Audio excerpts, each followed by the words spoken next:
सगळं चुकतंय म्हणतोस, पण नेमकं काय चुकतंय हेच कळत नाहीये ना आता?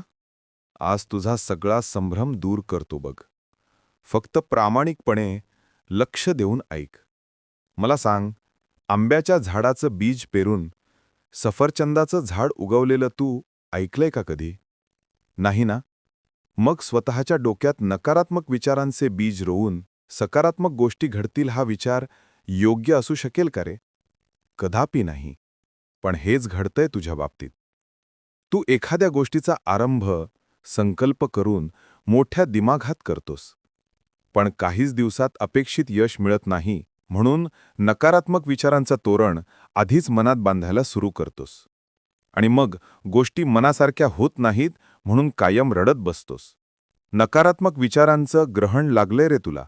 तुझ्या विचारांच्या संभ्रमात तुझ्यावर नकारात्मक विचार हळूहळू तुझ्या नकळत आरूढ होऊन जातात. आणि मग तू सुद्धा या विचारांना जागा देऊन तुझ्या मनात घर करून नाश्ता करून देतोस. इथे तू ऐक. कारण पेरणी चुकली तर अपेक्षित पीक येणार आहे का? नाही ना. हेच सदैव ध्यानात ठेवायचं. गोष्टी साध्य करणं कितीही अडतर असू दे.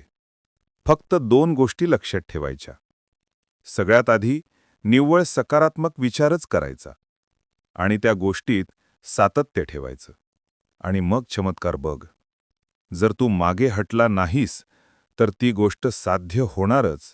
ही काळ्या दगडावरची रेघ आहे. कारण भिवू नकोस.